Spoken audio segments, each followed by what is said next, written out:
wanted to kick it off just by asking you, like, well, I guess first by telling you, I think your podcast has helped me understand the history of hip hop in Australia and the culture, how it has progressed, and just so much about so much that seems to get forgotten and left out of the story when it comes to at least what my generation hears, and I think that's the same for a lot of other people in my generation. So why do you think no one else was documenting the history like you were or Yeah, are? dude, like honestly, man, it was fucking bizarre to me at the time. Like I thought the same thing. I was listening to the dawn of a lot of podcasts coming out of the States, and this is sort of early Combat Jack and all that sort of thing, and One Epstein. And what I was witnessing within hip hop in this country at that time was the emergence of it, the growth of it, and just knowing the history that existed within it. And as having played a role at various points in time, in that history, I thought, man, there's just room to document it, man. And then beyond that, I suppose radio sucks to me. I don't enjoy radio, and radio certainly doesn't celebrate legacy. So where does legacy live? Where does a legacy act live? I mean, you can just go around the country, man. So many of those legacy acts from this fucking, that founded this culture are still putting out music, but they're not getting a look in anywhere else. So for me, that's a lot of what it was. But it was inspired by hearing those interviews out of New York City and LA and all that kind of shit, and hearing how it was documented there. And it was documented in a real conversational, natural manner, like just real, just like I said, conversation, man, off the cuff, and could go anywhere, and I kind of enjoyed that. And yeah, I don't know, man, I hadn't seen it. Shouts to The Lesson, Sanchez and that, who's been doing his thing here. And DJ Frenzy out of Sydney, Shan, he was documenting a bit and shit like that. But yeah, like probably in the fashion that we were doing it, yeah, we were sort of the first to do it. But it was definitely inspired by the Combat Jacks, and it's just grown of its own validity, I suppose, of its own accord. What do you think that like Australian hip hop media and Australian hip hop in general, I guess, never quite took off in the same way that it did in the US? Oh, dude, it's still so young here. Like, I don't think that it. I think it is. I think it's in the process of taking off in the way it has in the US. Having largely grown up within hip hop from the youngest of age. Like, oh man, I was dubbing records in probably 1990, things like that. Older cousins dubbing things to cassette. That was, at that time, that was US hip hop evolving. What we're seeing here is growing. I mean, dude, listen, I mean, I know the 1-4 thing isn't necessarily Australian hip hop, but it's starting to get recognition on Netflix. It's starting to, the branches of this tree, be it drill, be it grime, be it that traditional hip hop thing, like, I think it's still young here. That's the thing. It's really young here. Our 88 might be 2002 here, like in terms of those definitive years. Then we get, those classic albums that came out of New York and LA, or, came out of the US, let's just say, from 88 to 94. We might be seeing that now from, the infancy of it is probably 96, 97, 98 in terms of the progression of hip hop in this country, or locally produced hip hop, outside of the whole fucking Aus Hip Hop thing, like locally produced rap music. But then again, graffiti, breakdancing, that all goes back to the dawn of the 80s, So, fuck, I can't even remember the question, bro. But, but like, I think here in this country, while it's been here it's been here, for nearly as many years as it has in the US, we haven't seen the advancements in the, I suppose in the music of it itself, or like it only started to get embraced probably 10, 15 years ago, really, man. Like we started seeing it creep into popular culture, and more so Triple J and shit like that, maybe in the early 2000s with a handful of songs. But it wasn't until really that sort of explosion of a lot of the obese artists, and then going on to the Hoods and the Kersers and the, various other acts that have come and, done their thing. It's just young here, I would say, man. I think we're yet to see the real explosion. And we are seeing an explosion of it regardless, man. I mean, you're seeing what dudes are doing. It's being embraced wholesalely here. hip hop culture. It is, man. Hip hop culture is business now, in terms of its progression, it's younger here, So I think we'll see it in time. We'll see it in time as it just broadens, as the masses grow towards it. We'll see it grow further. Yeah, nice, bro. I think so too, man. I think so too. Like I'm fairly new to the intricacies of hip hop. I've always been a surface level hip hop fan, but as far as diving deep into the rabbit hole, I'm fairly new to that. But I agree with what you're saying. I agree that it's only getting bigger here. And it seems to be because, I love Kerser, I love all of his music. I'm a massive fan of Kerser. But a lot of people, especially when he was first coming out, as you would know, were very they did not want anything to do with that. And if you were seen playing that, if you were, known to be a fan of that, you were pushed off to the side, but that's not so much the case now. The music, Kerser's music hasn't changed. You can still listen to his old stuff now. People don't look at it the same way as they used to. So I think you're right, man. I think it's coming into more of that mainstream appeal. Yeah. Well, Kerser's also a generational artist. I mean, he's also a legacy act now.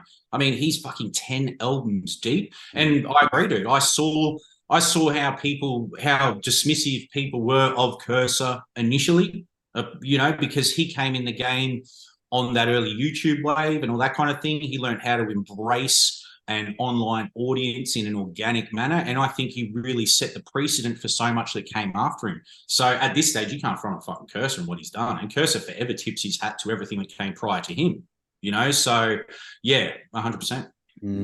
What was that like, bro? Watching him, were you aware of him when he was first starting to make noise? And yeah, absolutely. And beyond that, our old DJ Decide, years ago, he did a handful of gigs with Kerser, may have even done some cuts on one of his records, So yeah, I mean, Kerser was around hip hop, dude. Kerser even told us when he was on the podcast, I think he came in the game as sort of Hijack and Torture and all those dudes out of Sydney, off the back of that stuff. And, and he was a fan of just that raw, rugged stuff coming out of Campbelltown, definitely on his own wave early, definitely sort of created his own lane, but of course, just another branch off that tree, hip hop, and did his own thing. What was the question, dude? I don't even fucking remember. Sorry, bro. Well, that's all right. Just what was that like watching him come up, and everyone sort of shun him to the side. And from what I've heard from him, even a lot of people in the culture and community, hip hop community weren't a fan of what he was doing. So what was it like watching him be the underdog and sort of slowly people starting to realize oh, this motherfucker is he's not stopping, Yeah. Well, I don't know, dude. I mean, there was so much going on through that period that, to my memory, I would agree, in terms of him being fronted on in many regards. He was fronted on early, but he proved everyone wrong, man. Without any doubters, he proved any doubters wrong. And he's someone that I would consider a friend. At this point, he's a fucking good dude, man, a real solid fucking dude. And I would say he's a generational artist, and I really think that generation next, what came following him, was really in his wake. He really set that lane, and he set that lane for the Chillinets, the Nerves, go through the list, man. It's fucking, that list is fucking endless at this point, and those artists are now the artists that are kind of at the forefront of pushing this culture into the national spotlight, going back to that question earlier in terms of where we're at, they're now artists that are exposing this scene to a broader audience, and that really came in my books off the back of Kerser. A lot of those lanes anyway. Of course, a lot of those artists sort of come off, Nerve comes out of Brisbane, man. There would have been a 750 influence in there. I've heard him say it himself, but that's not to talk for him. I wouldn't speak for him by any stretch of the imagination. But it's a generational thing. And I think various artists shifted it generationally. Shifted it within their cities, generations of artists. You could go to any city. I mean, Kerser wasn't alone. There was the Hoods over in Adelaide doing things. But, Kerser really set the precedent in terms of just an independent grind. He was crazy with it, man. He was crazy. His grind was relentless, just relentless, man. And, yeah, I can't prop the dude enough, to be perfectly honest. Not every song's for me, man, but not every song I make is for everyone else, and that's just how it goes, So yeah, it's he's definitely doing his thing and done his thing.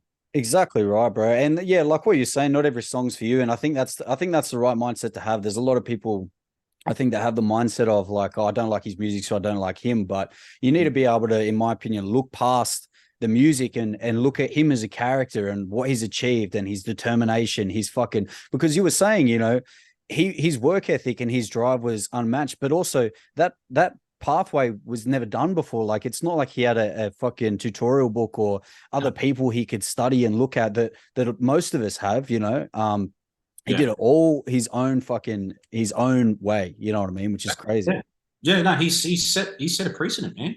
And in terms of work ethic, it was unparalleled, man. Like, dude, there's only a handful of artists that work that hard for that many years consecutively. I mean, I don't to be honest, I'd almost put a Taunts in that list, because Taunts was just so consistent and he was his own voice, his own entity, you know. But in terms of just a solo artist, you know, to really fucking push, you know, I would almost consider Taunts and all those kind of guys precursors to what was going on there, because, you know, Taunts harnessed that kind of thing early and shit. Like, I can't prop those dudes enough. But yeah, no, Kerser, man, like, fuck, dude, he's, man, King Curse, the Curse effect, like, it's real, man. The motherfucker did his thing, you know. Can't take nothing from him. Good dude too, very good dude. Yeah, bro. Yeah. Shouts to his brother Ray, shouts to JUF, you know, shouts to my man Julian Woods, River City, you know, like, who connected me with him. You know, as I said, going back earlier, we'd been to a few Kerser shows because our DJ for him, you know. So, you know, and then he got around the country, his DVD. I think his first DVD was done by Heater and them, who did our videos. Discourse from the Craig Cartel was his DJ for a minute. L Street from Perth, who was Hunter and SBX's DJ and boy for a long time, he became Kerser's DJ. Like, man, like, his roots in hip hop are there, you know, the lineage of hip hop, you know. And then what he did for Campbelltown, you know, just what he did of his own accord, you know, the drive, the hunger, the ambition, the motivation, and just pushing, you know, and pushing. He's been true to himself. Can't take nothing from him. And he's made it possible for, you just touched on it then, like what he's done for Campbelltown. You know, he's made it possible for all the other youth in that area that have always been, you know, blown to the side, disregarded. You'll never be anything, this and that. And everyone kind of has that mindset in a lot of those areas and country towns as well, you know, but even though that's not for him. And for him to, really make something of himself with all the challenges he faced. He's now such an amazing role model for the youth that grew up in similar environments. And I've said this like in posts and stuff as well, because, you know, people bag on his new music, right? People bag on his new music because he's not rapping about doing drugs and stealing stuff and this and that, because he doesn't do that anymore. Exactly. It's so important for him to make what's true to him, which is what he's doing. And the fact that he's making music now, like his new music, I don't know if you know a lot of it, but it's all about motivation. It's all about character. It's all about fucking winning. It's all about, you know, these positive messages that he's fucking giving to the kids. Man, there's nothing better than that. You know what I mean? Why would you stay stuck in the muck and the mire and the perpetual negativity that exists largely for so many within those communities, if you can escape it, if you can be not to even escape it, because your roots remain there, you remain embedded within those communities, but you show that there is another way. You know, you show that there is, man, you know, fucking just through relentless grind, work ethic, whatever, dude, everyone grows up. We've kind of been able to watch Kerser's growth. You know, like through album after album, he's put a lot of himself out there. He's been a persona. He's been an identity. I think in terms of him hanging up the mic with album 10, the last album and shit like that, he'll probably go on to other things. Like, you know, he's an identity man. People want to engage with him because he's fucking done it. He's done it. And how are you going to, you know, of course you hold people to those roots and all that kind of shit, but man, motherfuckers got to grow. They got to fly, you know, and that's what it is, man. And that's, as you said, it's inspirational.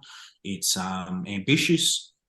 It's, you know, just, like you said, just that motivation. And that's, I mean, what I suppose that's what's needed at this point in time, you know, when there is such a, I suppose just, what's the term? I don't even know the term to use in terms of just how we feel as a society by and large at the moment. There's a real weight. There's a huge weight. You need to see people that are fucking elevated, man, you know, because that's motivation within itself. Just being able to see that, knowing that it's possible, fucking power, blessings, man, you know, like just fucking take them, own them and grow. Absolutely, man. Absolutely. And like, and I think you've done that yourself as well, man. Like, honestly, you know, going back and listening to a lot of your music and a lot of like 750 Rebels and all that sort of stuff, I'm kind of watching your journey to where you are now. You know what I mean? Like, fucking well dressed, man, well groomed. You're looking after yourself. You're trying to give up the drinking, you know, all these things that you probably never imagined to happen. Yeah, So bro. how do you see yourself as your journey across your life? How have you changed and what have you struggled with along the way? Well, so here's the thing, man. For what it's worth, like, I mean, I turned 42 this year, right? And I largely lived up until maybe fucking a month ago, man. I lived, I suppose, in the long term, a very self-destructive lifestyle. I would say that hip hop lifestyle, by and large. Like I've always adhered to the traditions of hip hop, but then I brought a lot of substance abuse with me. In terms of everything. And it's only in recent times that I've attempted to get on top of it. Like I've gone through a very messy separation with my wife, and I've been relatively open about my own substance abuse. It extends beyond booze and shit like that, man. I was getting into the blow heavy and all that kind of thing for a long time. And then when you're left by yourself, like when it was just me, and I wasn't manning up, I wasn't being a father, I mean, I was, I worked for myself and shit like that, but I wasn't, man, I was a fucking inch from losing all that even, and it's just, you got to fucking wake up to yourself at some point, man, like particularly once you get to this age, particularly once responsibilities come around. And it's not to say that, man, like I'm no saint, like it's just what it is. It's in terms of the growth through the music and all that kind of shit, man, I've said this in the past, when the party kind of slows down in your past, if you want to maintain that party, you'll inevitably bring it with you, man. If you want to fucking keep going, you want to turn up every week and every other fucking night, and then maybe it grows, maybe it goes beyond partying. It starts becoming a replacement for something else you might be looking for, or it impacts your life negatively and shit like that, man. Everything's futhing cool. I always say, man, everything in moderation, man. Fucking go get amongst it. Go enjoy yourself, get out there. But when it becomes a destructive force in your life, you have to understand that, and you have to kind of, it's a cycle, dude. Like, I'm a heavy drinker, I am a heavy drinker. I can't say I'm not a heavy drinker. I've actually spent the past three or so weeks pretty well sober, a handful of drinks over the course of that time. That's fucking it. Been staying off the rack and all that kind of shit, just smoking a little bit of weed at the end of the day, take the edge off, and I've never felt more clear-headed, more I mean, it's almost impossible to explain, because when you've drunk since you were 16, seriously, bro, I've been pissing on since I was fucking 16, to varying degrees, but I've been drinking hard body since then. And it only accelerated as I got older, so I was getting older. I even had a daughter. I just find myself drinking more and more. And then I just continue wanting, like, I just want to turn up, every time, man. I knock back 6 beers, I want a bottle. I get halfway through that bottle, I want a bag. And then, I'm not going to bed. And then all of a sudden, it all just disintegrates around you. My wife left. The hell are you going to put up with that? Me and my wife were together for 19 years. She lived through it all. Any self-respecting woman with a child can't live with that, like it's, I'm not a man. Like, you're not being a man, you're not being a father, you're not being responsible, you're not being a husband, you're not fucking anything. And I've spoken about this in the past, and it's all hot air until it isn't, and it hasn't been hot air in recent times, because in the past, when I have spoken about this, man, I've probably gotten a bag that fucking night after talking about it. I've probably cracked a bottle that afternoon, like that's the reality of it. And it's just that progression. It came with the music. It initially aided the creativity. It was all part of the creativity, but then it also became a destructive force, and I saw it like, these things have had, what would I say? They've had, I suppose, what's the word? Maybe extenuating or external impacts on friendships and all this kind of thing. And listen, man, if you can keep it all under wraps and you can enjoy yourself and it's not an issue in your life, then fucking bless, all power to you. But when you get to a point and it's replacing other things in your life, and then it becomes the primary focus of your life, like when this podcast disappears, dude, it's in large part being due to the fact that I'm just hitting the sauce too heavy. I'm probably getting on the bag. And I don't want to do it. I don't want to fucking talk to some guy. I'm done. Fuck that shit, man. I'm too hungover. I've got to get on it that afternoon just to get back through it. Like it's Yeah, it's fucking just, dude, what I said, it's just that fucking cycle, And bro. Coke is way better than work every time. Isn't it? You know, until you're doing it by yourself and it becomes, you know, I said to a friend recently, the escape became the cage. That's the reality of it. And that sounds kind of maybe almost cliched or whatever. It could sound like a meme or something like that. But really, what was an escape, you know, initially, or what once aided creativity and all that kind of thing, then quickly became a cage, dude. You really did. You know, particularly when you find yourself by yourself, you know, all of a sudden you're like, oh shit, it's just me now, you know, and I've got bills and, you know, like I've still got to attempt to be a dad, you know, like it's, you know, I still have certain responsibilities beyond the breakdown of my marriage or whatever.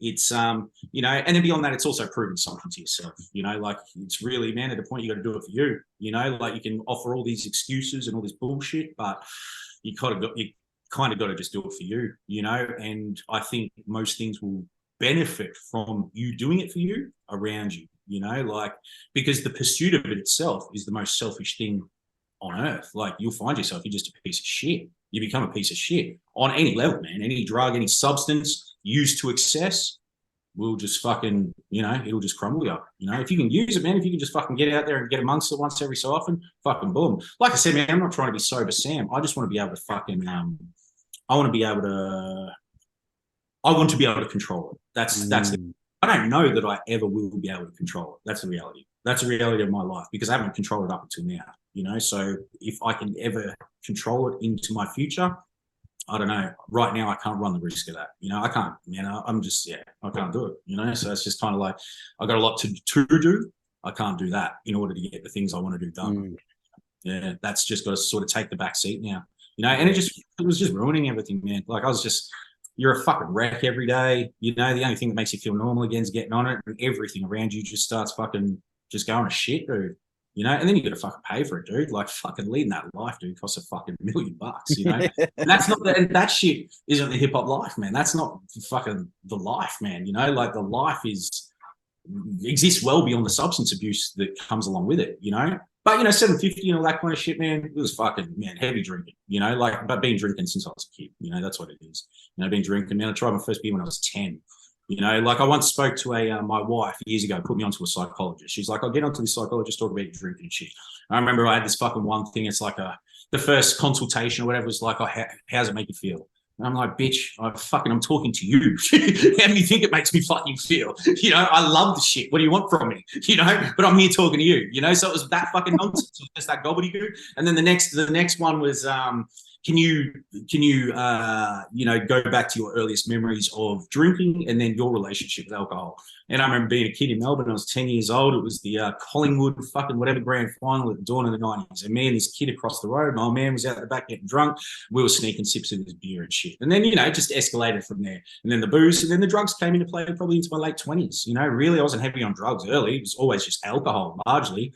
But then as you get older, man, you want to turn up, you want to keep going, man, doors open, the drugs are there. So it's fucking boom, it's on from there, you know? So yeah. And now at this age, it hasn't had very many positive impacts, but in saying that, you have to acknowledge the role that it has played in your life because it did lead me to here, you know? So it led me to sitting here talking to you. It led me to the position I'm currently in some capacity, you know, but it's also about learning from it, harnessing it, and maybe utilizing it in a different way. Because as I said, it's an incredibly selfish and self-destructive lifestyle, you know, and I find sitting here talking so much about it just as self-indulgent, but I think the self-indulgence that I was engaging in prior was far more destructive than just trying to talk openly about it. Maybe it benefits someone else, you know, like I think it does.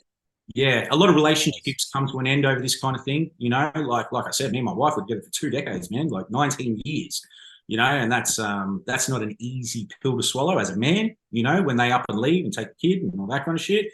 And then, you know, when they up and leave and take the kid, it's all of a sudden it's like, oh, fuck, no one's around to tell me not to turn up, you know? So I spent fucking 6-7 months just fucking turning up night after night and just fucking not turning down, you know, and then burying myself pretty fucking quickly. You know, and it's only been in the last couple of months that I came to that realization, man. It's taken a fucking long time, you know. And like I said, it's all hot air until it's not. You know, it's all just this until it's not action. But I am actioning it. I'm actioning it at my greatest, with my most strength and first time in my life. Like, truthfully, that's the reality. Yeah. Where do you think it comes from? Because I've struggled with addiction. I think a lot of people in hip hop have struggled with addiction. Yep. Do you think it's a genetic thing? Do you think it's a the kind of life you were exposed to as a child? Do you think it's a combination? Because no one knows, but like, yeah, where do you think that it comes from for you? For me, I mean, like you said, you can only speculate on it. You can psychoanalyze your own substance abuse until you fucking, drive yourself nuts. But maybe in part hereditary, like going up my father's line and my mother's. So my mother's side's like Irish, going way back up the line. My dad's side's Italian, European, came here post World War II. My dad's father was an incredibly heavy drinker. Then on my mother's side, and it inevitably killed him in his early 60s, but he was an old school wog, like came here post-war, couldn't speak the language. He was a fucking tough guy, and but a heavy drinker, heavy smoker.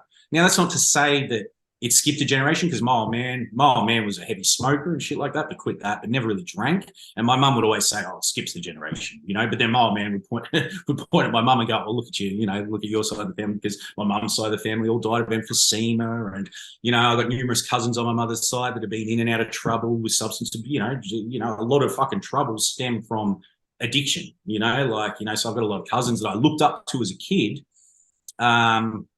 They were involved in a lot of mischief, man, doing a lot of time, and still to this day, and they're all cousins that are older than me, but a lot of them have done a lot of time and all that kind of shit. So hereditary influence, peer pressure, self-esteem, reactions to various situations, man, listen, this Australia, up until maybe the last 4, 5, 6, 7 years, when we started embracing mental health, or men's mental health in particular, bro, it was a fucking tough cunt culture that drank, by and large, particularly within hip hop or within trades and industries that I was in, and all that sort of shit. And it's not like tough cunt punch on, but just like, well, you drank. Guess what? You went to a funeral, you drank after the funeral. You went to a wedding, you drank. You did something good, you drank. You were fucking commiserate, you drank. You fucking, dude, everything was a fucking drink, and I think it's all those factors combined, societal,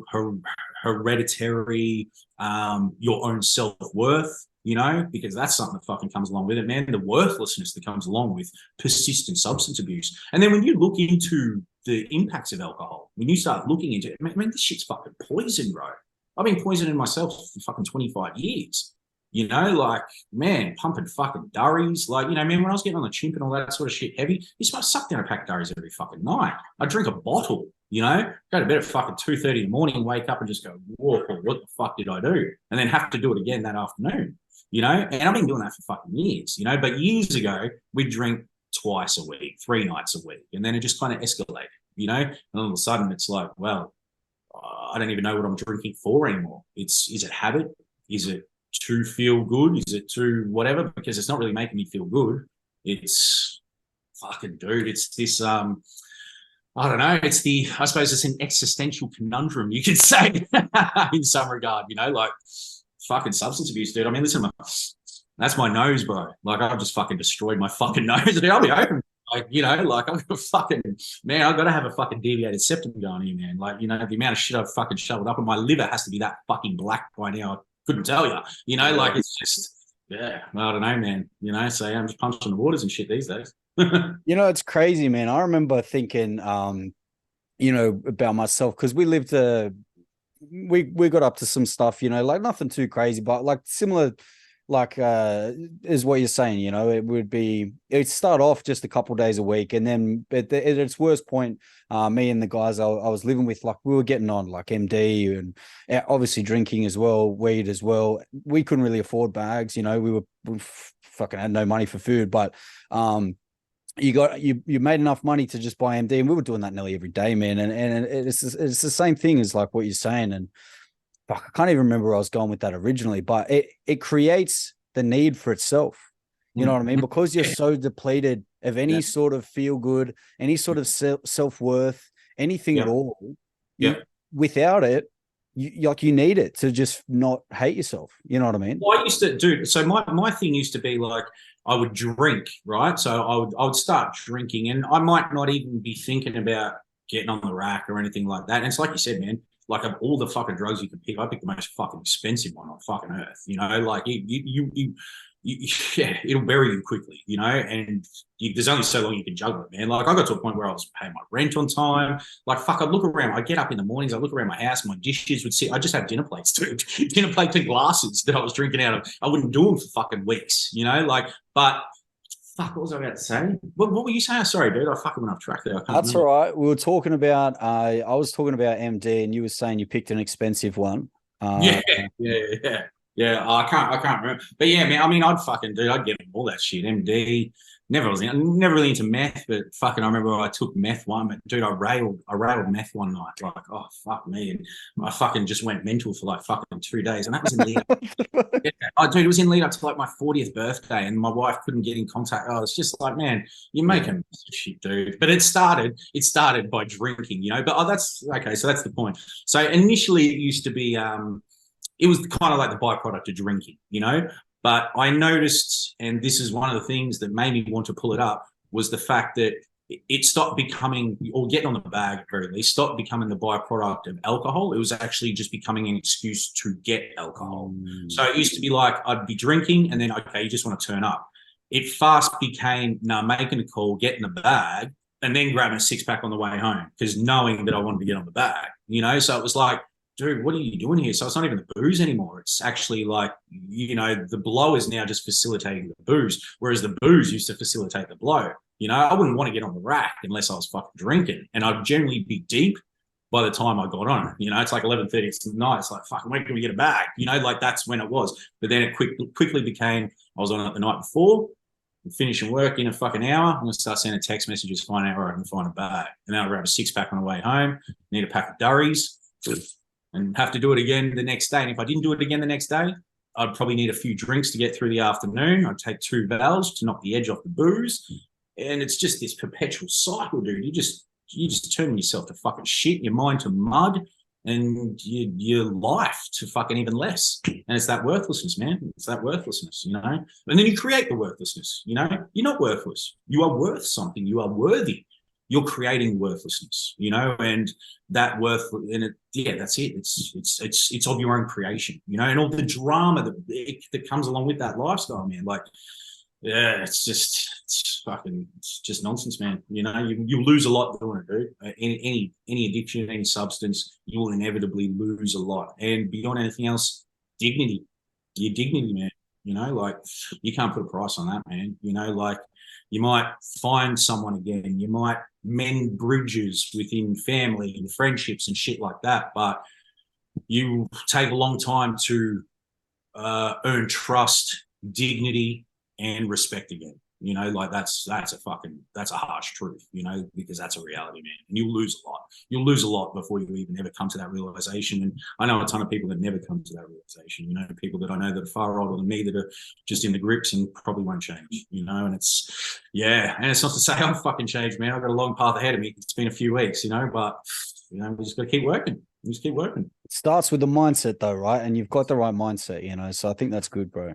Yeah, absolutely, man. Absolutely. And plus, you just want to be able to fucking, you know what, dude? I'd love to be able to have a drink with dinner. That's me. You know, like that's me without having to fucking just turn it up each and every time, you know? But yeah, until then, I don't know. We'll see how we go.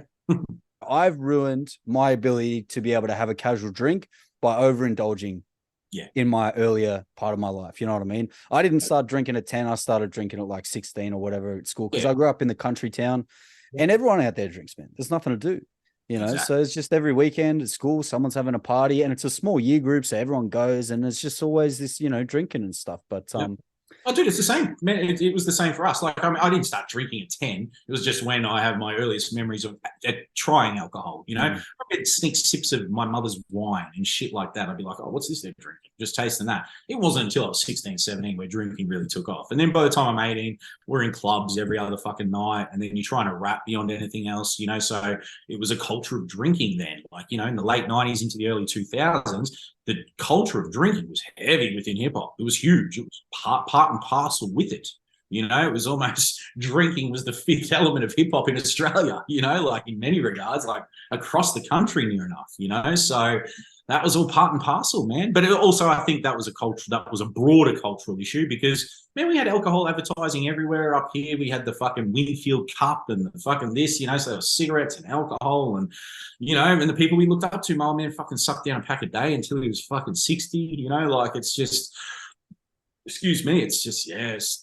This is the culture in which we grew up in many regards, you know, and you come from a country town, damn, that's where it's at, dude. I had a mate of mine just saying before, like, you know, like when he goes up to visit his old man's in a regional centre. He's saying, man, it is nothing to see a person standing there at 9 a.m. sipping a stubby water in their lawn. 9 a.m. It's just normal up there, you know, like, so, yeah, you know, it is. It's a thing, man. It's a very real thing. But, you know, some people can just fucking deal with it for the rest of their life, man. They can drink fucking 6-pack of 4X Gold every night for their entire life or whatever, you know, like, and all power to them, you know. But then there's people like us where it's not enough, you know, it's not enough. And yeah, so. And I feel like I'm like that with everything, man, which makes me think maybe there's a pretty heavy like genetic component to it, because my grandfather on my mum's side, like he'll have, you know, 2 glasses of wine with dinner every night, and that's it. And he's done that for ages. Never really has more. Maybe if there's a family event, he'll have 3 or 4, but I've never seen him drunk. And some people can just do that, man. But I think there is a genetic component. I was going to ask you, do you think there's any relation to the fact that you're easily addicted to things and the fact that you're able to go all in on something like hip hop or the podcast and just fucking focus, almost obsess, you know, and just get it done? You know what I mean? Do you think there's a connection there? Maybe those, I don't know. That's a hard one. But dude, it's a good question too. Because there's a lot of people that are, you know, that are high achievers that are doing stuff like that. And so many of them have issues with substance abuse. Yeah, I do. Yeah, well, yeah, I suppose. Yeah. You're right. Yeah, I don't know. I don't know.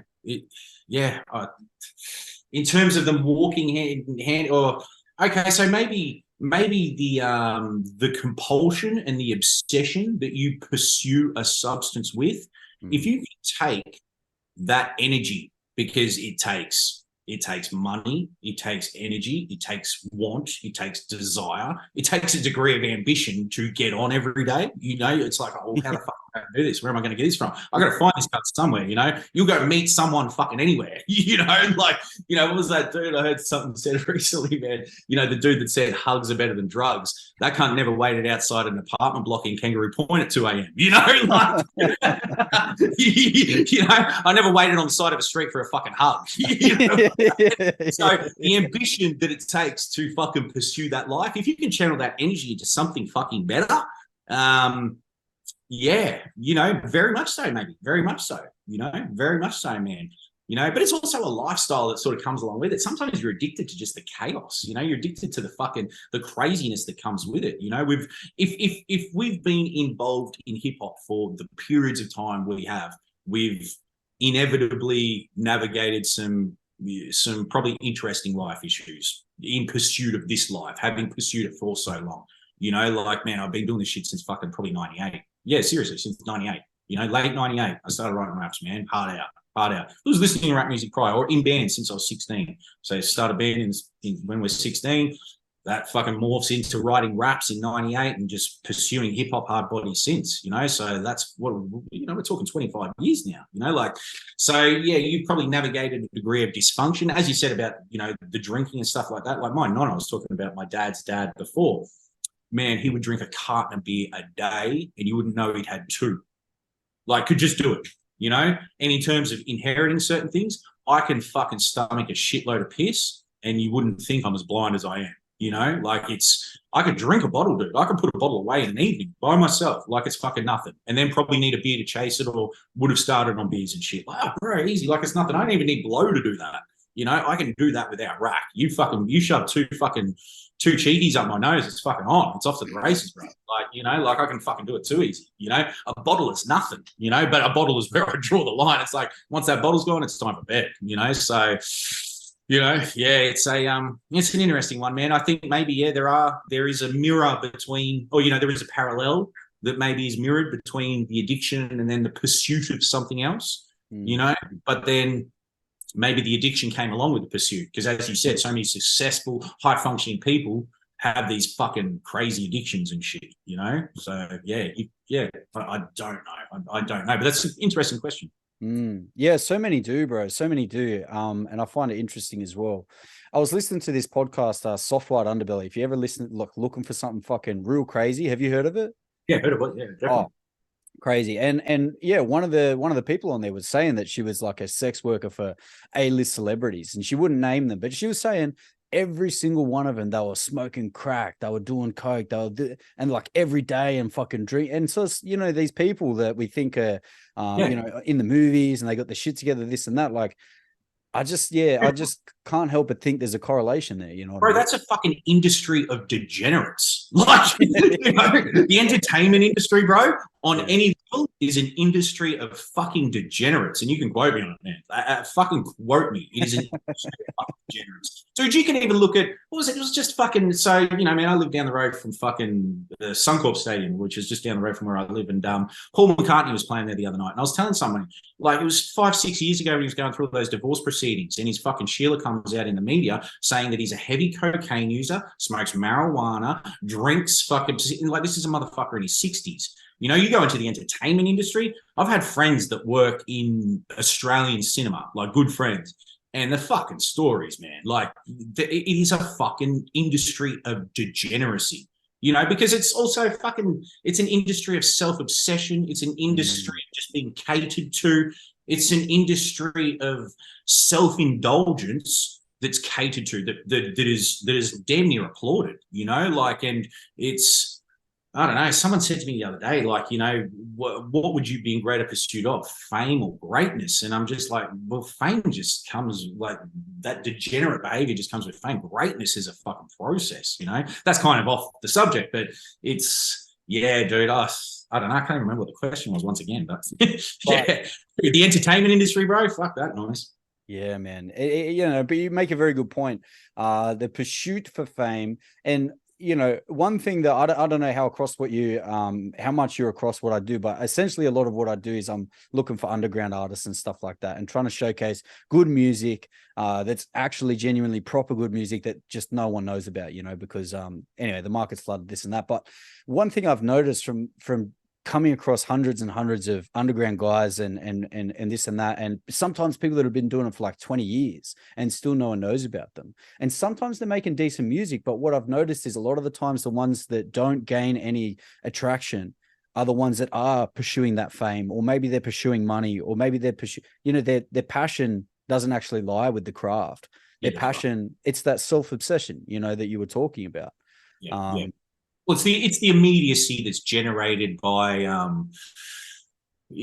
well, I suppose it's the immediacy of fame and the, you know, like, I mean, what is it these days? You're only fucking 15,000 views from fame almost, you know? It's like you can go viral on TikTok. All of a sudden you find yourself with a manager, you get a fucking Netflix deal or a podcast deal with some fucking major network, and boom, it's on, you know, it's off to the races. But it is fucking fleeting. If you don't do something productive with what you're provided in that period of time, and in most cases you're not, you know, and we see this, I mean, this sort of goes back through, you know, all these, what are they? Like, you remember the Australian Idols and all this kind of shit? It really goes back to that. It's really sort of, this was by and large some chew and spew type shit. You know, this isn't people, or these aren't people prepared to put in fucking decade or year after year, decades, man, you know, of just passion, and you just continue. I suppose it does go back to what I just said before. What's greater, the fame or the great? Well, you know, what are you in pursuit of, fame or greatness? Fame,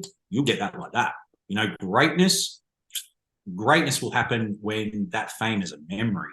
You know, greatness will eventuate. It's inevitable if you pursue something to the best of your ability, or anything. Just, you know, I don't know, man. I talk fucking nonsense. I talk in circles, but yeah, you know, like it's a fucking crazy game, dude. It's a crazy game. And even just doing this fucking podcasting shit, man, I sort of see the difference just in, you know, the engagement with me doing this versus the music, you know. But then again, I suppose the music is getting a bit older now. Like a lot of my music is sort of going on 10 years old. I've had joints out in recent times and stuff. I'm stepping back on stages again soon and shit like that. But you know, yeah, it's an interesting thing. Like the pursuit of fame hasn't. Yeah, listen, man, if I'm perfectly candid, I suppose everyone's in the pursuit of something, some greater acknowledgement. Like, let's be honest, you know, particularly once yeah, you know, when you look around, you're just kind of like, oh, well, fuck, you know. I mean, I know the people that laid the foundations of this shit, and then they're not even acknowledged in any which way. You know, I suppose that goes back to the podcast itself too. But well, that's what's so important about your podcast, and I think it's important that people are aware of that, because you touched on radio right back at the start, saying you didn't like radio, and I agree, because and there's other podcasts out there that are doing this too, and good on them. I respect what they're doing, but well, I respect that they're doing something that they want to do, but I don't so much respect what they're doing, because a radio station and some of these podcasts, they'll talk about whoever's hot, and they've got no respect for the actual person. They've just got respect for what the person can provide them. that's right. And as soon as that goes away, you won't see that artist on that platform anymore. Exactly. But your platform is different, and that's why it's important. And that's why it's going to, in my opinion, maintain longevity over some of the other platforms that we may see rise and fall. Like you said, quickly sometimes with the fame, but are you building that sense of character? Are you building a loyal fan base, that is invested in your journey as a person because they respect the character that you've built? Some of these other platforms and the radio stations, they don't do that. The people come for the artists and they don't care what platform the artists are on. But in your case, people are coming for the platform as much as they're coming for the artist, or at least that's my take on your platform anyway. Yeah, possibly, man. I suppose, man, what have I fucking done? 130 something episodes at this point. I've got a few more in the bank. So there's a few more than that done. And yeah, maybe people are coming as much for me at this point, because, I suppose I've got to harness what it is I am and what it is I do, like, I mean, fuck, I've been about it for fucking ever, man. I've been in this shit for fucking ever. This is my life. This is essentially all I know too, like, I mean, I have a job and stuff like that, but this is what I know, I just know this music and this culture. Are people gravitating more towards me? I don't know, man. I've always considered the podcast itself the product, like that guest. But then, yeah, you can't sort of run from what you create either. You've got to fucking own it and harness it and use it. And yeah, man, there's been a lot of podcasts come and go since we started ours, and ours has almost come and gone, but it's come and gone with my own level of, what would you say? Well, I would say substance abuse, like, because that's generally where this podcast disappears to when it does disappear. It's just me going off fucking shit up for fucking 6 months and just saying, fuck that, but, yeah, I don't know, man. I tend to agree. I think a lot of the other shit, like radio's 3 minutes, radio's 3.5 minutes, and it's a look. It's still a look that's pursued without fail, because it is a look that can benefit you, and it can benefit you greatly, in terms of exposure and getting you on bigger stages in front of bigger crowds. But there's no room for legacy on radio, or there doesn't appear to be, and there is as much a thirst for legacy and the, I suppose the once again, just looking for the words, just the knowledge, the want to hear a conversation, on maybe hip hop. Like, what, I don't know, man. I don't know. It's a fucking strange one. I don't know, man. Like, I don't know. So you were saying before, like, you've been doing this for 25 years. You've been writing raps, literally as long as I've been alive. By the way, I was born in '98, so that's crazy, man. But so 25 years, you would have watched the culture change a lot, I imagine. So how do you feel about the state of the culture today, and how does that compare to how the culture was when you first started getting involved? Dude, it's bloody fucking rocks and diamonds, bro. It's rocks and diamonds. It is entirely a different thing today. You can see an artist like a chilling it on his social media, rocking a fucking $100,000 in jewels on his wrist. I suppose in many regards, in some sort of motivational fashion and all that kind of thing. Yeah, you can do this, you can achieve this, Gucci jackets and all that kind of shit. Man, if you did that when in '98, you were a fucking cocksucker. Like, no disrespect. That's no disrespect to chilling. That's what I'm saying. That's the rocks and diamonds, man. A motherfucker would rob you in a fucking heartbeat in '98 for that shit at a gig. Like, you just get fucking jacked, like straight up, dude. You get bashed out the fucking front without fail. You know, that doesn't exist. No, I mean, the violence certainly does exist. Violence is still very much a thing. But the difference is that that level of flash and I don't know, indulgence. Once again, it's really just boils down to indulgence and exposure. And, you know, like, maybe that is to our detriment as we've gotten older, because we were less in pursuit of exposure. As much as it was really about stepping on stages and making music and whatever, the exposure that exists today didn't exist then. You know, so that's where I say it's rocks and diamonds, dude. Like, it was a very raw, very fucking, you know, manly chest beating sport back in the day. It's a fucking sport, you know. It was a blood sport, man. You know, that's really what it was. And yeah, there was no safe spaces at a 750 Rebels show. Let's put it like that, you know, back in the day, you know. So if you turned up with a fucking $100,000 worth of jewels on, they were fucking probably not leaving with you. You know, like, that's the reality of it. No, I think that's a difference, and that's not across the board, you know, because there are so many dope artists today, and like, man, Chillin's dope. Chillin's fucking sick, you know. So that's not anything against him, and man, I applaud the fucking success. I don't fucking front on nothing at this point, man. But, you know, like, I suppose, man, listen, the core values and traditions of hip hop still exist through so many, you know, so many younger artists. Look at an Insidious, look at an OT out of Sydney, look at fucking 10th Dan and Coots out of Melbourne. Like, they just go around the country, man. All these motherfuckers. There's Claz out of Adelaide. Countless cunts, man. You know, it's dope. I've forgotten the question again, brother. But that's all right. Just about the evolution of the culture and so on. But I think you've answered it. And I've noticed in the culture, since I've started, you know, diving into it, I guess you could say, there seems to be a very definitive divide amongst artists, amongst some like hip hop media platforms, where it's like people see each other as it's me or them kind of thing, you know, like severe competitors. And it's like, we can't both succeed. It's me or them. Yeah. So yeah, it seems that, you know, amongst artists and amongst some platforms, like in terms of podcasts and radios and this and that, there's that kind of rivalry where it's like, it's me or them. We can't both succeed, you know. Has it always been like that? And do you think there's a better way to do things? Yeah, good question. I definitely think it's always been like that. You know, that's competitive. That's the competitive nature of this game. This is what we pursue. You know, someone always wants to be on top, you know, but you have to also come to the realization and the knowledge that you're not forever going to be on top. You're not going to remain relevant. Relevance is really, yeah. So, you know what? At the end of the day, I think all you can do is be true to you. It's all you can fucking do. Speak your truth. As long as you're speaking your truth, rapping your truth, talking your truth, experimenting with your truth, be it on a wall, whatever the fuck, however you translate your truth through creativity, you will forever be relevant. There will forever be an audience for the truth, for something that's real.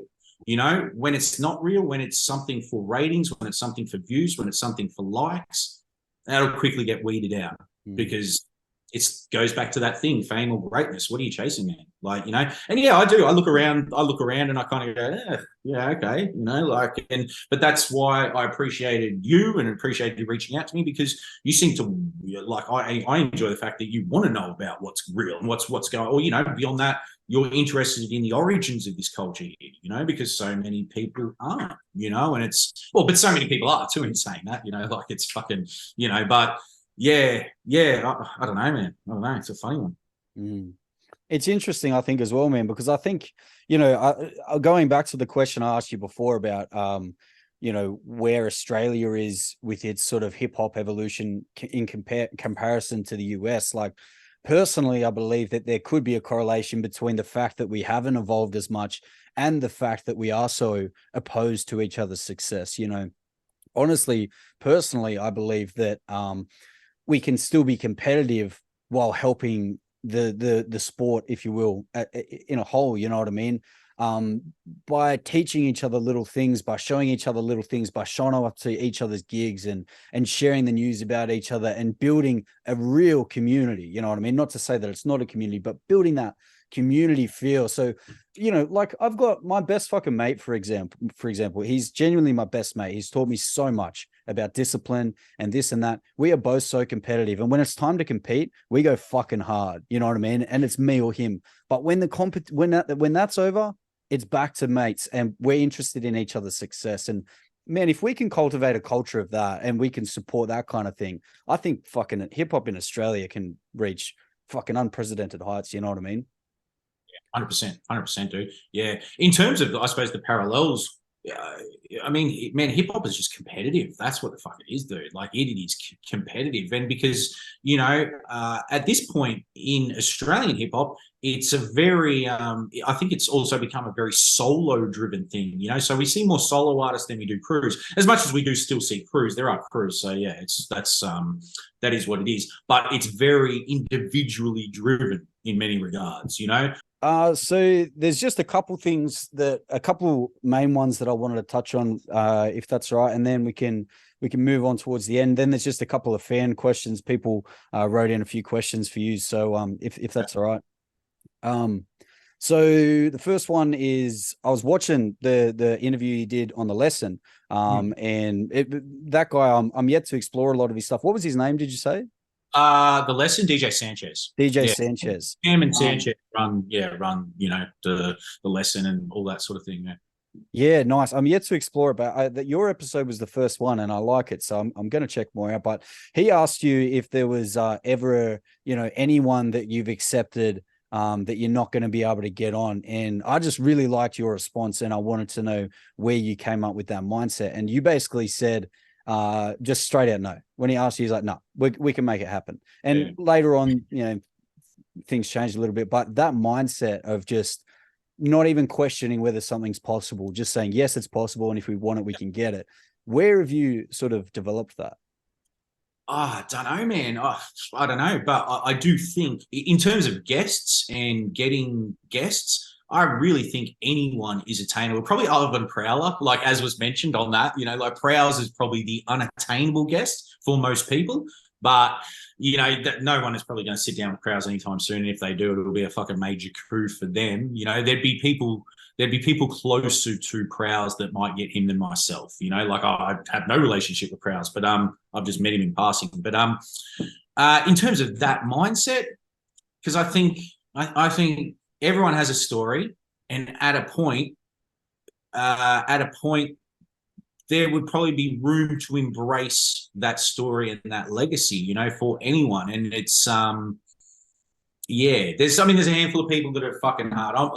I'm still trying to get Puzzle. I mentioned Puzzle in that interview, and I'm still trying to get him, and like just even getting a response is fucking something. But so, you know, not everyone is actually probably attainable, but I think by and large, man, we can probably get, you know, most people. And I look across the board and I look at what other people are doing, and every so often I go, oh shit, you got that dude, you know, and like there's a bunch of people that I don't even think of, you know. But yeah, not everyone wants to talk, but man, I think most people are, you know, willing to probably share their experience at very least. Maybe not necessarily always on my platform or your platform or anywhere else, but you know, there is room for people everywhere at this point. Like there's more and more people doing this shit, and it's more and more of them popping up and whatever. And you know, yeah, they'll provide the, you know, the means and the platform for that person. But yeah, I think, man, we can get anyone. I think anything's fucking achievable. Anything, man. I don't know where that mindset comes. Maybe that's just what it is. I think we can do anything. Like, so you've always been like that, you reckon?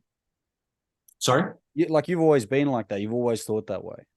Oh, bro, yeah, man. I mean, just the it's weird, dude. It's weird. There's this weird fucking thing where like at various points in my life, I've been able to see where I need to get to. Like I know what it is. There's a level of and then, once again, this sounds fucking self-indulgent or whatever, but maybe just I could just see the next step, you know? And man, going back to the fucking drugs and the booze and all that sort of shit, I got to a point there where I couldn't see the next step. Like it was just fucking black. It was weird, dude. Like when I started rapping, man, I knew what I wanted to do. I knew where I wanted to get to with rap. I only ever worked to facilitate the life beyond it. That was it. Like I've never had a career, man. Like, you go around, most of these people have careers that they inevitably focus on. This was my career, man. This is it. This is the shit that I've pursued my entire fucking life. So I've seen what I can achieve, and I know how to get to the next step. I kind of do, every so often there's that doubt, there's that whatever, but there's something, maybe it's intuitiveness. I don't fucking know, because, that's, it's, once again, it's not to come across as pretentious or in any which way, because that's not what it is. It's just like, just seeing it, setting it, and fucking making sure I get to it, And once again, like I just said, going back to the drugs, booze, and all that kind of shit, I wasn't getting to it, man. Like, and I couldn't even see it, bro. Like, I couldn't see it, I stopped seeing anything, and then that's where the worthlessness creeps in. And then all of a sudden, man, I could only liken it to just clinging to a cliff. It was like clinging to a cliff by your fingernails. And then maybe some days you claw your fucking hand up and you just manage to drag yourself up a little bit, but then all of a sudden you're just scurrying to get back up, and that's what life became then. And I lost the vision, I didn't have the focus or the vision, and yeah, I don't know, man. I can't explain that one because that's just one, I've said it to other people in the past. It's just like, it's just seeing it. So I see it there and it's like, okay, I've got to get to that. So what the fuck do I have to do to get to that? And that's how I've always viewed this shit. I've never had that in a career. I've seen it with my wife, like, so, my ex-wife or my wife, she's still my wife, but, I'd see her in her career. She'd just set these goals and she'd be like, but when you're working corporate and all that kind of shit, it takes you 5 years to get to that goal. When you're doing it for yourself, your music and shit, and, various pursuits, podcasting, whatever, you can maybe attain that goal a little quicker through persistence and just continually pushing towards it and just nudging and nudging and nudging. And man, there's always setbacks. There's always something that comes along and just goes, fuck, like you're just like, fuck this, but being unwavering in that pursuit, more or less, man, for some of us, it's all we know, like this is all we fucking know. So what else are we going to do? It's kind of boils down to that. And it's about just pursuing your truth. It's about knowing, I don't know, maybe just envisioning the next step. I think that's big, bro. I like that mindset a lot. I admire that mindset. That's the mindset that I want to have in myself. And I think I'm definitely moving towards that, which is good, and I think it's the mindset you need to be able to achieve that stuff. And exactly like you're saying, people always think you're crazy when you pursue something like this, right? So everyone thinks I'm crazy. But to me, it's like exactly what you're saying. It's not even a risky thing because I have a clear vision on where I'm going to be. And I've taken the time to break down what do you need to be there? And then how do you achieve those things? And then, like you said, once you know, and you have that vision, you know how to get it. And it's no longer, so it doesn't seem unachievable. It's just like, oh yeah, of course you can do it. It's just, are you willing to do it? That's what it comes down to. It is. Like you can almost see it. It's like just seeing the word goal. Like I can see it. I don't know necessarily exactly what it is, and I do not know the path to attain it or to get my hand on the goal itself, but I do know that I'm going to get there. So the path might go like this, man, and I'm going to get to this section of the path and I'm just going to be like, fucking Jesus, like what the fuck am I doing here, but inevitably I'm going to continue on that path because I just fucking know it. Like that's it. And it's also, I think it's also a worker's mindset, man. Like you got to want to work, like you just got to want to put the fucking work in, man.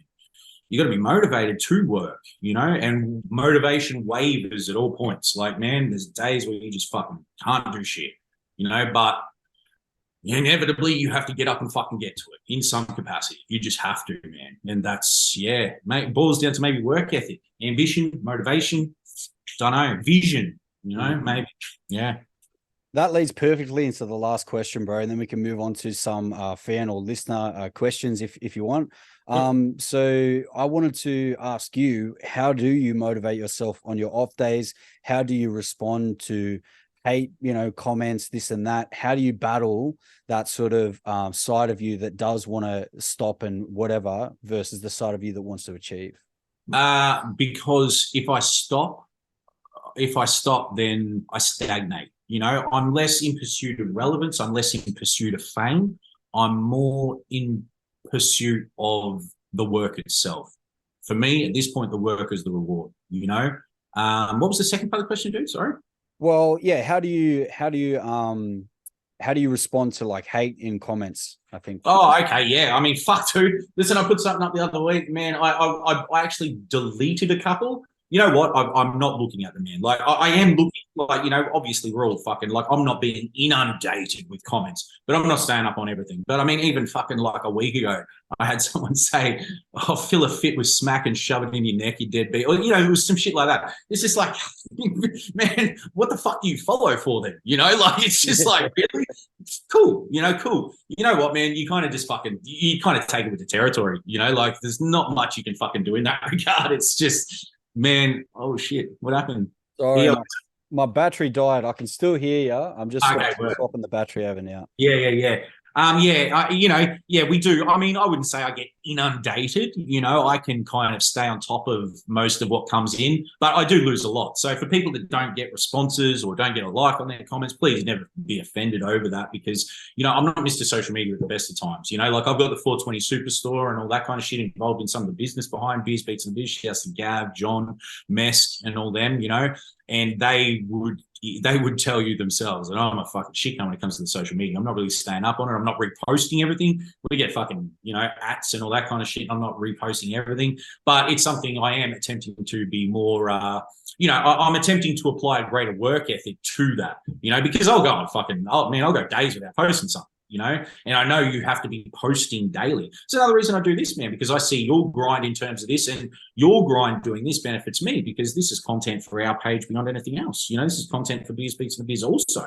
You know, so this serves a dual purpose here. This is mutually beneficial. You know, like, Exactly. like you said, it's about working together. You know, so we can all work, man. We can all build.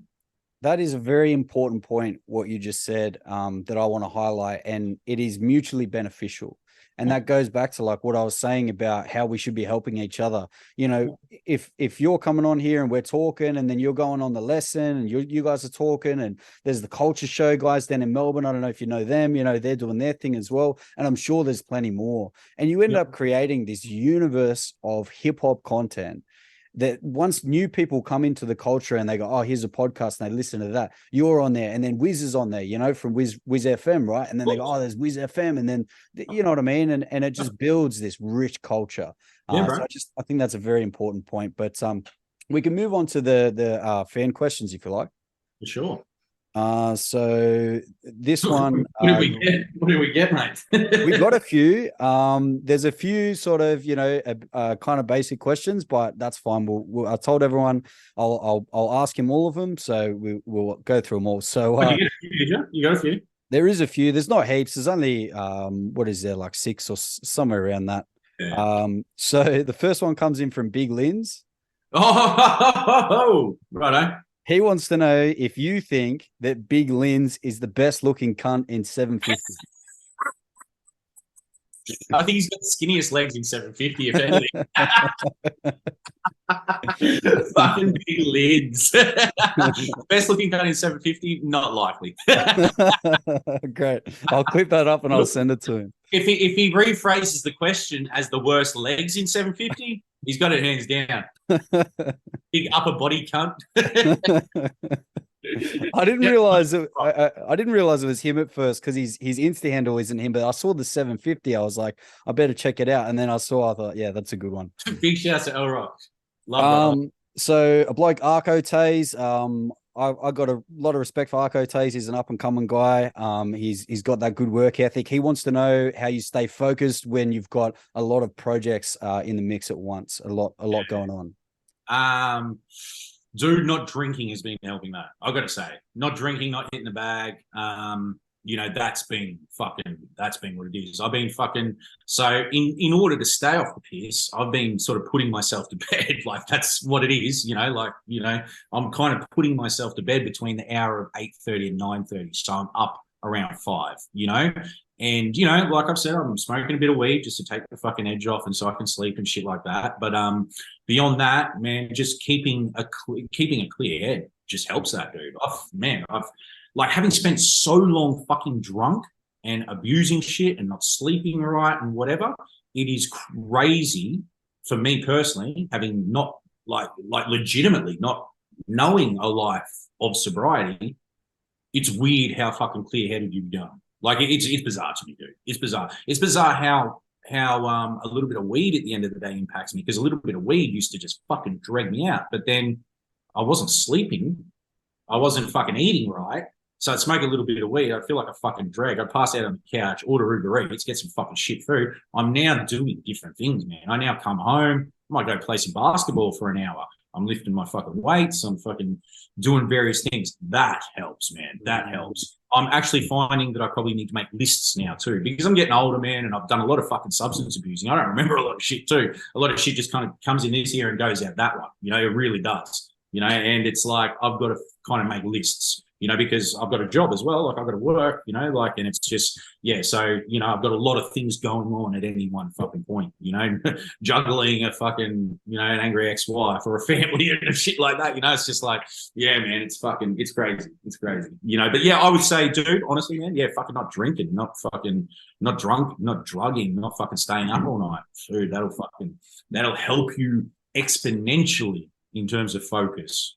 And I think when you touched on like working out too, man, like for me, I never worked out and I've started, you know, fuck, man, you feel so much better about yourself.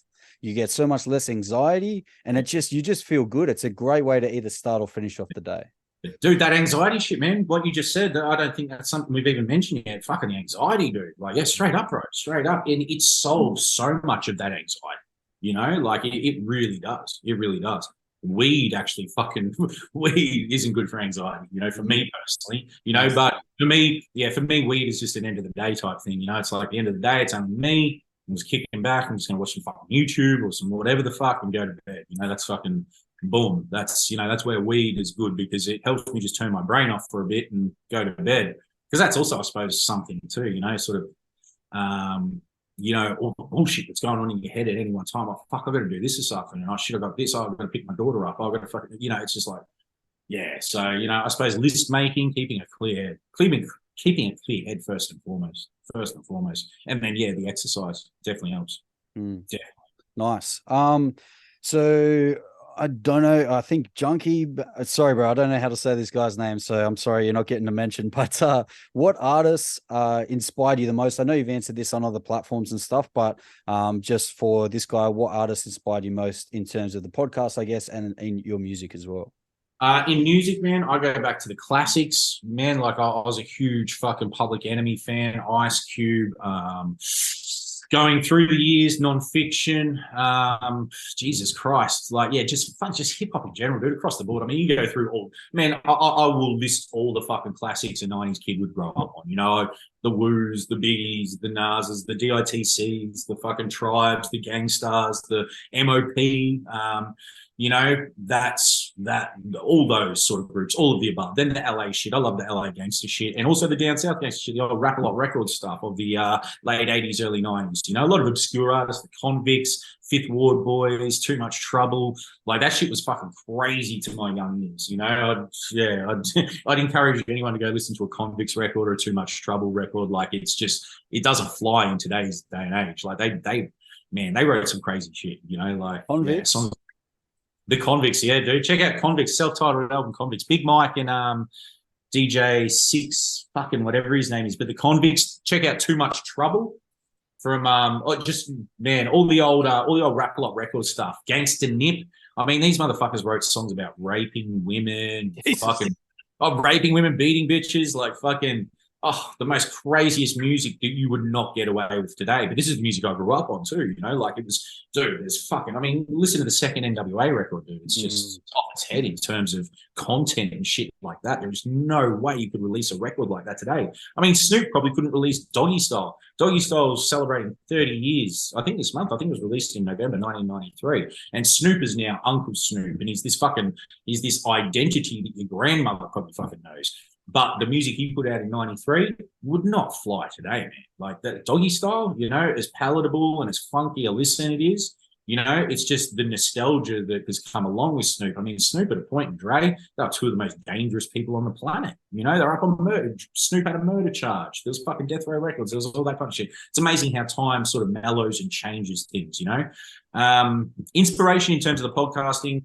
Once again, I love. I consume a lot of sneaker podcasts these days. So I like Full Size Run on YouTube. I like this Complex Sneakers podcast. I like all those guys because I like to stay up on my sneakers and my shoes and all that sort of shit. I'm passionate about footwear and all that kind of thing and the culture that exists around it. Combat Jack. You know, I'm inspired by what I'm seeing around the country at the moment. There's a lot of people doing a lot of different things. You know. Yeah, a lot of local artists. Man, listen, I'm still hugely inspired by Lazy Gray, Trem, Bradstrup, Bias B, my friends, you know, like, I mean, I'm inspired by my friends, you know, like, truthfully, you know, that's a huge motivation. You know, when I see my friends do things, when I see my friends succeed, I'm like, oh, I need to get up and do it, you know, like, I need to make things happen, you know, so that's fucking huge, you know, that's huge, you know. My friends are my heroes, man, like, really, you know, family and friends, they're heroes. Yeah, bro. I think that's really cool. You know, it's cool to be able to have that within your own life. And I can see that as well, because someone so close to you achieving something would be like, oh, like, it's like you could really do it. If someone that's like been along with you this whole time has done it, well, then fuck, you can do it too. Yeah, exactly. And friends achieving in different fields too. Like, I have friends that are achieving in business and friends that are achieving in of their own accord in various paths and fields, you know, so it extends beyond hip hop too, you know, particularly at this age. It's kind of like I look at friends that are successful in business and stuff like that for themselves, you know, and I want to take those lessons and apply them to myself, because I would say I've always been creative more so than business minded, you know, which has been to my own detriment. So learning those skills and making them applicable to what I do, you know, and, you know, in some regard, as wanky as it sounds, turning this into a business, turning me into a business, turning the podcast into a business, understanding the product that we have available for people, you know, yourself included. You know, I'll encourage you to be, you know, and I think like, yeah, you know, your generation's coming through are more motivated in that, you know, like, I suppose we didn't, you know, when I came up, there wasn't the platform so much, you know, there wasn't money being made. It wasn't until later when we started doing bigger and bigger shows, when the audiences started growing, we actually started making a bit of cash, you know, but there was always money in the physical copies, in the CDs and the wax, but yeah, we didn't have the business acumen early to really harness it. You know, well, those of us around us that did probably couldn't convince those of us that were too busy fucking boozing it up the wall and that kind of shit. You know, so that's the reality of it. You know, you just sort of get involved and you start wanting, you know, just sort of better yourself and further yourself. But yeah, definitely, man, friends and family are the heroes, man, and really probably at the end of the day, the key motivation beyond just those outside influences that we all grew up on. That's awesome, man. So under the ground wants to know, what are the chances of another 750 Rebels album? Never. I don't think there is one, bro. I don't think there's any chance, dude. Flat out, to be honest. You got a greater chance of a fucking JAKE BIZ album happening again than fucking 750, man. Like, is that a little hint at something, is it? Yeah, dude. Yeah, I'm gonna get fucking work and get busy on some shit again soon. I just got my license back. I lost my license for 6 months, so yeah, I've sort of been fucking stagnating a little. Well, you know, I've been doing what I can, but yeah, so I can finally sort of get back to the studio. Probably get in with Overproof Pete again. But in terms of 750 album, not a fucking. I mean, listen, we'll never say never. Let's never say never, but. Let's say it may never. It would border on never. It would really be a fucking. It would really be a fucking. It'd be a cunt hair from never. It really would. Bro, definitely keep me posted on your album if you think of it. I mean, I'll be keeping up with your Insta and everything anyway. But yeah, that's exciting, bro. I'll happily talk about it on here, spread it, check it out myself, all that business. Well, dude, it's also, you know, it's also like.